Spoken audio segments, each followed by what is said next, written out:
Hey, how you going, Travis?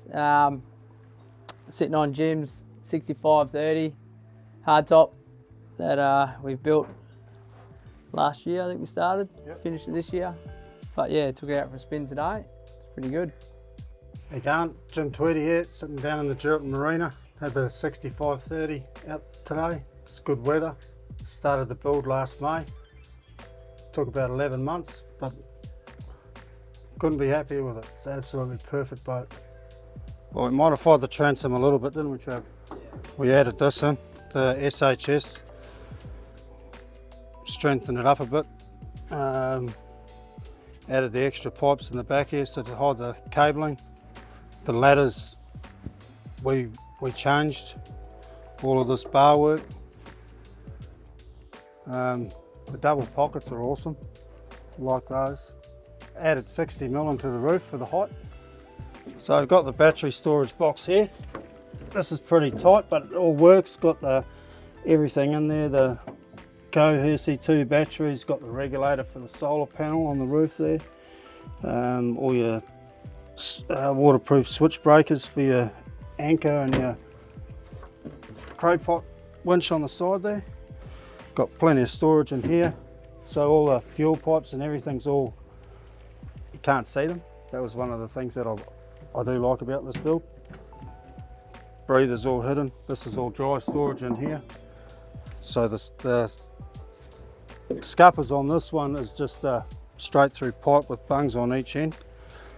I prefer that setup. Got the reversible seats, which are brilliant. Added some scuppers into the roof. Bit more airflow, cool it down in the middle of summer. Put the 12-inch Lawrence there, a couple of VHF radios. Just kept it pretty simple. I chose this particular build with CNC because the boat that I already owned was a similar size. Always wanted to build a boat with a forward raking windscreen. I originally thought this boat might have been underpowered with the 150, but it runs perfect. Speed's not an issue. When I'm home, I generally use it 2 or 3 times, do crow pots or fishing when the season's open. 300-watt solar panel on the roof, keeps the fridges going when you're out for a couple of days. One of the best things, but it was the extra size fuel tank on this boat. The other boat I was limited to only 140 litres. With this one here I'm carrying close to 300. So no jerry cans on the back or on the roof, which makes it a lot safer for the longer trips. I can spend a couple of days over at Abrolhos Islands and not even worry about the fuel. So burning only about 40 litres getting there. We're pretty lucky here in Geraldton because you don't really have to plan a fishing trip like all that much. You can just hook up and basically go. So when we want to go fishing, it's just so easy. Get the bait and head off. You know, you can do a day trip to the islands, over there and back in one day. It's a pretty good spot.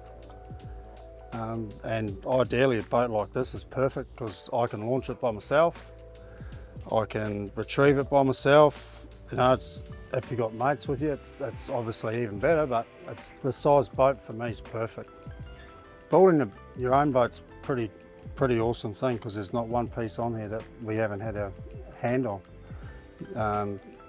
Like just picking it up from Perth was good, and then finally getting a start on it. Seeing it come together through the whole build was awesome.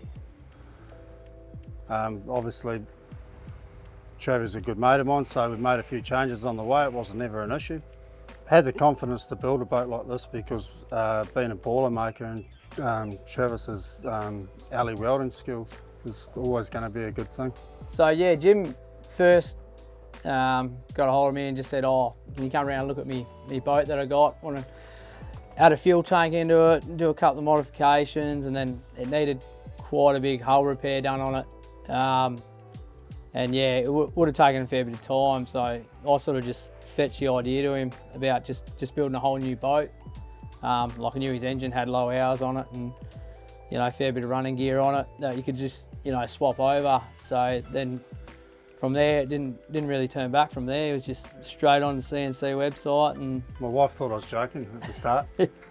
Yeah. She asked me about the fuel tank and I said, oh, I'm just going to build a new boat. And she sort of just laughed it off and I said, no, it's going to happen. And I think I ordered the kit about a week later.